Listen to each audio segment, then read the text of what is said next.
Shanty. Ooh, first legendary. There we go. There is the Mufasa card.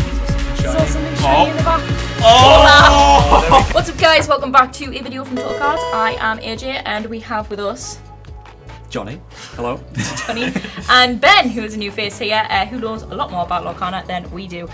We are opening some Shimmering Skies, which is the latest set from Lorcana, and we're just literally going to get straight into it and see how many like enchanted rares we can pull. So let's pull all the packs out and start opening. Hopefully this does not take 3 hours. I don't think it will do. So I've blasted my pack open, and I'm just going to go quickly through them. Merryweather, Earth Giant, Gazelle, King Candy, Potion of Might, Happy, King of Hearts, Ruby, Chromacon, All Fund Out, Sword Released, Pete, Lilo, and these are the little cards you get in the back. I'm not really sure what these are for.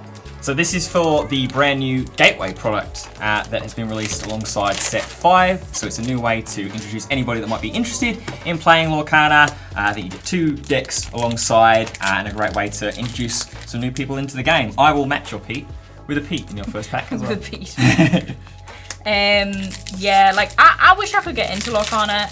I just don't play many TCGs. I probably should. I really like Disney, so This is, I will always say that this is the perfect first TCG for anybody. It's a fantastic game, really accessible. The rules are really simple and straightforward, but it's also got that nice little complexity for people that are wanting that in their card games from sort of a competitive standpoint. Got the Shanty. Ooh, first legendary. There we go. So this is the new Anna card, the 3 cost 2/3. When you play this character, you're going to pay 2 ink to choose one. Each opponent chooses and discards a card. Chosen character gets +2 strength this turn, or banish chosen damaged character. So it sort of leans into a couple of different things that Emerald wants to do, but I imagine a lot of people are going to play it for that first ability. Chooses and discards a card, essentially for 5 ink, and then it quests for 2 as well. That's pretty cool. So is there a lot of like good cards in this set? Because like I know everyone will always go, oh yeah, there's great cards in this set, but like how compared to other TCGs is Lorcana faring at the moment? So it's really interesting. I think that this set, from a competitive standpoint, there seems to be a couple of 2 main decks that are going to spearhead the format, in my opinion, and then one that has been at the top of the game, but because of the change to Bucky, the squirrel, from a few sets ago, that's going to be coming into force in this set. Emerald Steel Discard is going to be in a little bit of a weird place. Hey, there's another Anna. Yeah. Emerald Steel Discard is going to be in a little bit of a weird place, but it feels like Ruby Amethyst and Amber Steel Songs, an archetype that was really strong right at the start of Lorcana, is going to come right back into the game with a couple of cards, one of them being the new legendary, as he is a super rare for Maleficent. I do like how they're like incorporating a lot of Disney into it. Like I think one of my favorite things from seeing the reveals and stuff was the fact that they're incorporating older stuff, such as The Sword in the Stone, which is arguably one of my favorite Disney films out there. How old is Sword of the Stone now? Older than me. Way older than me. Speaking of Disney IPs and different Disney movies, here's one that's being introduced for the first time. Yeah, Brother Bear. Which is an underrated Disney IP. It's incredible. Yeah. And this card's really good as well. 2 cost, 2/1, questing for 2 lore. During your opponent's turn, you can't lose lore. So this is going to really help Amethyst, Amber, aggressive decks that want to just get to 20 lore as quick as possible. This is going to really help. So is there any cards that people should be looking out for? Obviously, apart from the nice shiny enchanted. Obviously, the enchanted. Prince Naveen. This card was upside down. Oh! Prince Naveen is going to be a massive one in the legendary slot. When it gets played, you are able to play an action card for 6 cost or less for free. Talk about another legendary. Talk about another legendary. There is a Clarabelle. I think that's the first time that she's been introduced as well into Lorcana. Other cards that you're really looking for, King Arthur is going to be a new interesting legendary. Mufasa, definitely. The blue Mufasa that allows you to essentially get another turn out of your ink is going to be absolutely ridiculous. As there's a Sheriff of Nottingham, thought for a second that was going to be the one. That would have been very good timing. Oh, that would have been incredible. Sometimes some people can pull God packs. Like, I don't know if anyone's seen I think we had a Pokemon opening a while ago. Our good old Chris from the Gaming Centre, he pulled like a God pack from Pokemon where it was full art Bulbasaur, then Ivysaur, then Venusaur all in one pack. Oh, wow. So like you can get God packs, and usually I'm great at pulling stuff. I'm terrible at pulling Lorcana all the time. My Lorcana pull luck has been terrible. I was saying this before we started recording. I've never opened an enchanted card. I've won one from the set championships, but I've never pulled one before. Well, hopefully here's the day that it happens. I hope it's today. Because like even though like these aren't our personal boxes, like this is all going on the site for you guys to purchase, there is still like this thrill of pulling those good cards and getting excited about it. I think me and Adam opened. There's another one that's upside down. Me and Adam opened something recently, and I just have pull after pull after pull after pull in such a small. I think it was the Shroud of Fable stuff. We just had pull after pull, and it was just so exciting. This is going to be another new fun card for Amber Steel Song decks as well. Christoph. It's a 9 cost, which you look at it and think that's very, very expensive for a 3/7 for 3 Lore Quester. But each song in your discard pile, you pay 1 less for it. And it's a bodyguard as well. So a 7 willpower bodyguard that gets cheaper. The more songs you play, going to be a real great end game piece, especially questing for 3 lore as well. So is there any particular inks that it's sort of leaning towards this set? Definitely, I think Amber Steel is going to get really, really good. I think Ruby Amethyst has been good pretty much since the start of the game, in all honesty. Gets a couple of tools here and there, but it definitely feels like Amber's got a lot of nice cards. Steel's got a couple of nice pieces. Sapphire as well. Everything's just continuing as the game is now in towards the 1st anniversary. We're climbing towards that. Is going to get really, really nice. The fact that we're hitting the 1st anniversary soon, there's this much of a competitive scene already is really impressive. Really impressive from like a standpoint of a TCG. Yeah, as well. definitely. I mean, like a lot of people were just betting on this game to just sort of sizzle out and die very, very quickly, but like our Lorcana days at the Gaming Centre are very, very powerful. I'm sorry to interrupt. That is a foil legendary Robin Hood.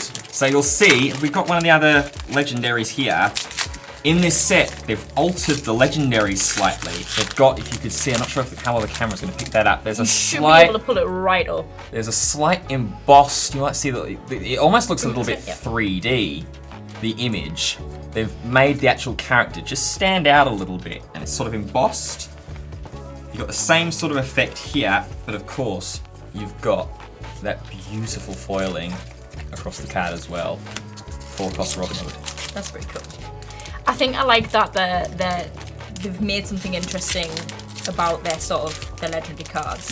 Because I think we were discussing this during the Star Wars one. With Star Wars, there's not a lot of excitement about it because a lot of the cards just look the same. Like there's not much to it. Or the character kind of looks very skewed as well, and not like, I think there was a few Han Solo cards that we pulled where we're like, are we sure that's Han Solo? Or is that a different character entirely? Questionable. But yeah, like I think that when a card game does something interesting with their special cards, like it is just that little bit of pizzazz, that little bit of excitement that comes with it. So are there any because you've got location cards, haven't you? Yes. Are there any locations that you should have got? I don't think there's too many locations. I mean, the enchanted one is Badanon, which looks really, really cool. Yeah, I've seen that. But not off the top of my head. I mean, we're going to see a lot of locations here in this opening, so I'm sure if one jumps out, we can pull it out and talk about it. Got one of the headpiece. I don't know if we pulled Donald Duck so far. I don't think so. No, so we've pulled one of the headpieces of Shimmering Skies. I'm sure everyone's seen that Donald in his pie slinger outfit as well is all over the front of the artwork, I would say, for Shimmering Skies. Yeah, so that feeds into the storyline of this set. Yeah, because there is a storyline, isn't there? Yep, there is. So for those who aren't aware or aren't keeping up to date with the storyline, at the end of Ursula's return, there was the great battle, the Illumineers quest that was played out in Deep Trouble. And the Illumineers won. Ursula was defeated, the Trident and the Hexwell Crown were trapped in the Great Illuminary, and now it's time to party. It's time for a celebration. So all the Glimmers, all the Illumineers are all partying all together, and a food fight breaks out, so that's why Donald is throwing pies. I think as well, it's with Wreck-It Ralph coming in and all of the sort of like races being very sweetie based. Is very cool. I also quite like that they've included like smaller characters like Rudy. anyone who has seen The Emperor's New Groove will recognise him as the person who ruined The Emperor's New Groove. So I like that it includes characters like... Ooh. We've got Mufasa. There is the Mufasa card. So an 8-cost, 4 lore quester, 4/9 strength and willpower. When you play this character, exert all cards in your inkwell, then return to at random from your inkwell to your hand. So already you're getting value there because early game you're going to tend to put a lot of those higher cost cards that you can't use at the start of the game. You could get them back as you're playing this. And then the second ability, whenever this character quests, ready all of your inkwell. That sounds boss. Unbelievable card. And if you want this card, remember that these will be going on the website very shortly as well, under the single card section of Lorcana. So make sure to get your single cards. Yeah, but where is this website? Oh, the website is totalcards.net. Very cool. We have lots and lots of singles on there. Oh, okay, so now here's, as my point was proven earlier, about a location that we can talk about. Another Pride Lands location. So we've had a couple of these already in the past couple of sets, but this one is a little bit more interesting. So it's a 3-cost, 8 willpower, so it's one of those locations that's going to be difficult to try and get rid of. And then it has, while you have 3 or more characters here, you can banish this location to play a character from your discard pile for free. So the idea, get a load of different characters onto this location. Only costs 2 to put it on there. As long as you've got 3, banish the Pride Lands to get something back. Very cool. Do you think that'll get used a lot in competitive play then? Or... It could do. I'll be interested to see how... Sorry, I saw something. Saw something shiny. Saw something shiny in the back. Oh! There we go. Olaf, There we go. look at that. You just slipped out. Wow. You just slipped out. I need a sleeve for this. Where's my sleeves? Oh, I've got sleeves coming from the out the wazoo. Hell yeah. Well, there's one. Yeah. I'm very excited. Do you want to talk about it? Yeah, so first and foremost, we've got to also mention the brand new Enchanted design. I noticed that. Yeah, this is a completely different design from the Enchanteds that we had from set 1 through to set 4. The camera's vibing as well. I think this is gorgeous. I love this Enchanted design now. I really love what Ravensburg and the design team have done with this. Then the card itself, it's a 6/6 3 lore quester for 9, but for each exerted character your opponents have in play, you pay 1 less for it. And it has evasive as well. It seems like the sort of thing that Amethyst is trying to be pushed into doing in this set. There's a lot of cards that want to exert opponents' characters and keep them exerted. So if you can lock that board down, you can get a nice 6/6 3 quester Olaf out there for almost 2 ink. I did notice that the artwork was like different, the way that it was set. There was just something about it, but I never really clocked it because I didn't really reference all the cards to look at it.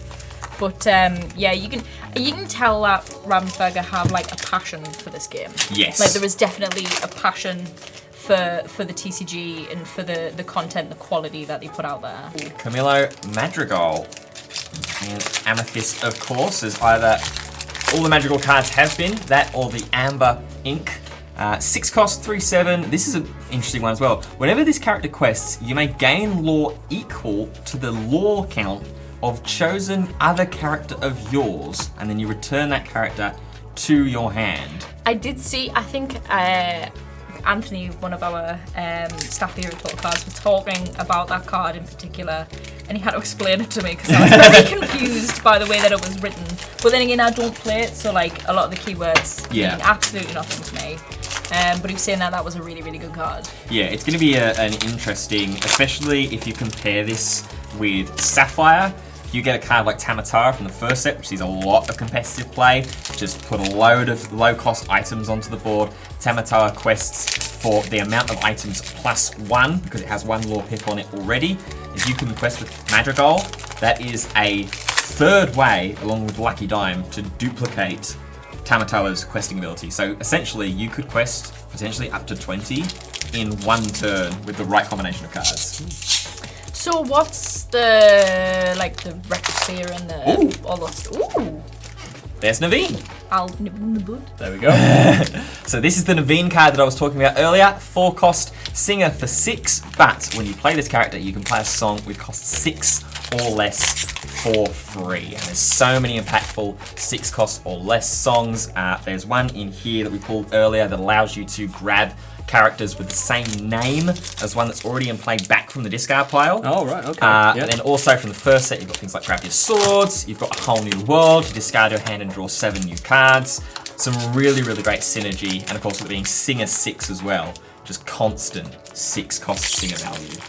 I've got Arthur actually. I Hey. passed by that. I passed by that completely. So you said that Arthur was a card to look out for, didn't you? Yeah, Arthur's a really interesting one. 7 cost, 3 Lore Questa, 3/6, shifts for 5, and its ability, when you play this character, chosen character gains Challenger 2, which is when you attack with a card with Challenger, they get the strength equal to the value, so it would be an extra 2 strength, and resist 2, which means any damage that is done to it, it is reduced by 2, which is really, really impactful. They can also challenge ready characters during the turn. Normally, you'd only be able to challenge characters that are exerted, that are rested, like that, but Arthur can say, you know what, you, my friend, you can challenge anything you want. We pulled Jafar, the legendary, as well, so we'll have a quick look at that. You want to quickly read that one out as well? Sure. So this is 6 cost 0/7, but it has Challenger 7, so there's that Challenger ability that we were just talking about. Usually a 0/7 looks pretty non-threatening, but if it wants to challenge a character, all of a sudden it becomes a 7/7, and then opposing characters which cost 4 or less can't challenge this, so it gives it some really nice inbuilt protection.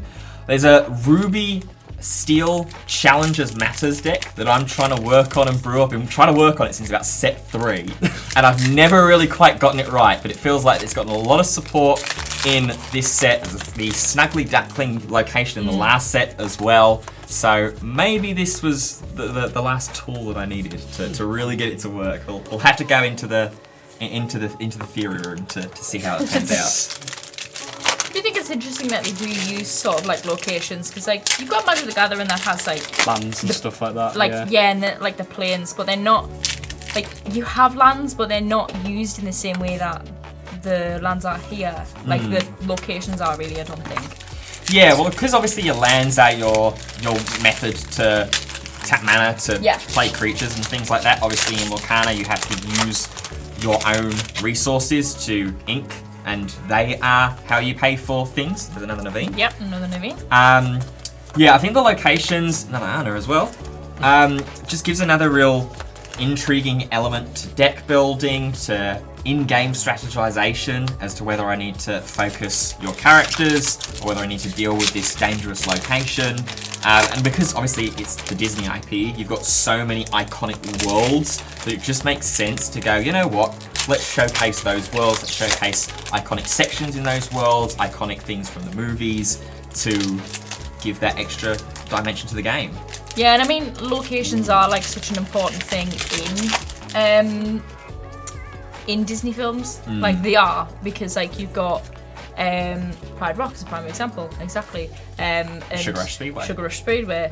They're all very important, like things to do with the movies. So it's within their own right that they would want to boast about them and sort of use them as a strategy within the game. And hello, Merlin. Have we put Merlin yet? I don't think we have. Now, Anthony told me about this card before the set was even announced, or when it was announced. He Yeah. told me about how beneficial this card would be, basically. I love this card. I will say this on camera. I love this card. I think that so many members of the community, I think there's a right argument for it because the other Sapphire Legendary is incredible, but this equally so is. It's a 6 cost 3/7, quest for 2, which, okay, decent stat line on its own. Shifts for 5, okay, that's a bit better. But your effect, if you play this character using shift, grab any card from your deck. Any card. Any card. Any card. Any card. And it is so vastly underrated, I think, how important that it is in a card game to have something, have a card that just says, grab whatever you like. So I think this, so I must drop it, this card is a sleeper right now, and I can't wait to test and use this to find the perfect answer that I need for a really dangerous board state or to close out a game. In Ruby Sapphire, in a dangerous board state, this fetches your Be Prepareds. In a board state that's advantageous for you, this fetches your Dime.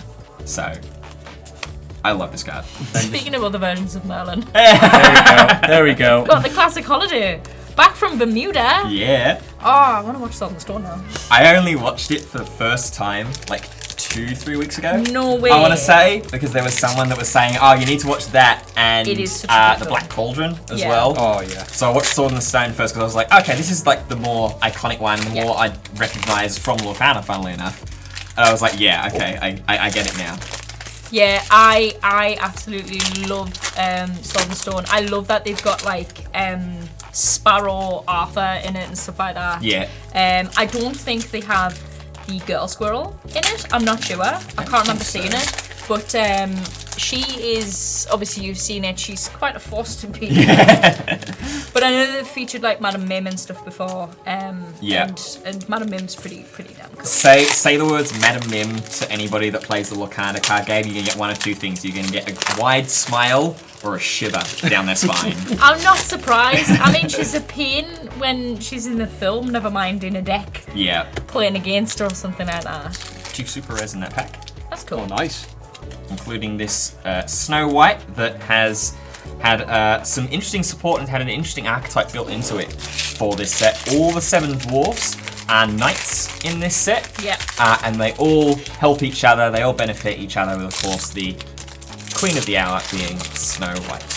So what's your opinion on the, I don't know if you have an opinion, but on the starter decks, and like, especially with this set? Yeah, the starter decks are always an interesting one. I think they're either really, really good. I think that they're still a fantastic way to get people interested into the game. The gateway really helps with that as well because it's an easily reusable asset. But I think the starter decks are always, for that lower price entry as well, the lower price point, are just that nice pick up, grab it. You get a booster pack in there as well, which you never know what you might hit. First chapter, I opened a starter deck and got a foil legendary Elsa. Wow. In my 1 pack, which I was over the moon with. So yeah, they're a decent little tool. And I mean, like, because there's a lot of, some people love them, some people hate them. Like, it is a love-hate relationship with starter decks. And I think a lot of the people who dislike them are the people who have been playing for a while and like already can build their own decks and know everything about everything there is. But starter decks really are just that entry point for sort of like people to just start playing. Yeah. But also like maybe there's a good card in it. Maybe. Sometimes you can get decks where there's a really good card. I think Yu-Gi-Oh! Is a prime example of that. You'll get Yu-Gi-Oh! Decks that have this one card that everyone's after. Yeah. And then so like they sell out. They go crazy. Oh, I can see that. Which is really cool. So this is a card that we've not talked about yet, and we spoke about the Amethyst Amber Aggro archetype earlier on. This is a card that is becoming an auto-include. This is Daisy Duck. She's a 1-cost 1/4 that quests for 2. To put that in perspective, the other characters that we've had and the other glimmers that we've had that are similar to this have been 1/1s. Lilo, Maleficent, those kinds of things. This is a 1/4. Has a little bit of a like slight downside of whenever this character quests, each opponent reveals the top card of their deck. If it's a character, then we put it into hand, otherwise onto the bottom of their deck. But in Amber Amethyst Aggro, you're essentially getting at least 2 or 3 turns of two turns really of 2 lore questing with this character. So that's 4 lore before your opponent can really have an opportunity to answer it. And by that time, you've played another like 2 1-costs, a 2-cost and a 1-cost, or like a 3-cost, and are halfway to winning the game.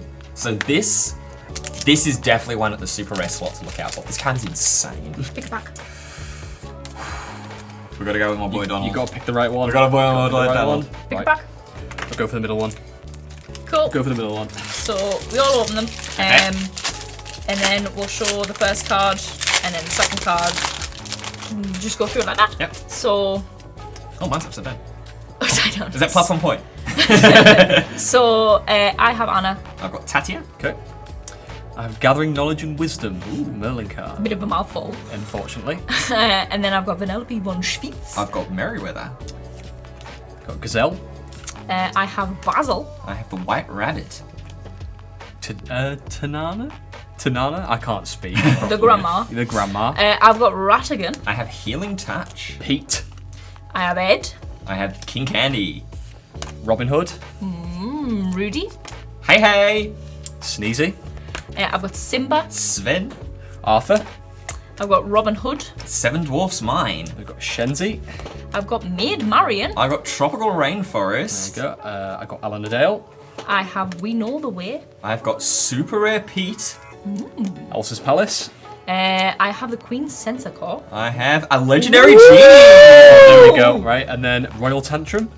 And I have Clarabelle for my last one. Enchanted. And Upside Down. no. Rare Not an enchanted, foil. but you got the best pack out of those, definitely. And then we have a foil Simba to end Yeah, it. so I think we've done pretty well. How do you think we've fared, since you are the Lorcana expert here? I think we've done really, really well. We've got a couple of really nice cards. They're going to definitely see some inclusion in some decks. 2 copies of Prince Naveen. I think we may possibly have 3 buried under here. Somewhere. Yes, There we do. he is. Yes, There he we is. do.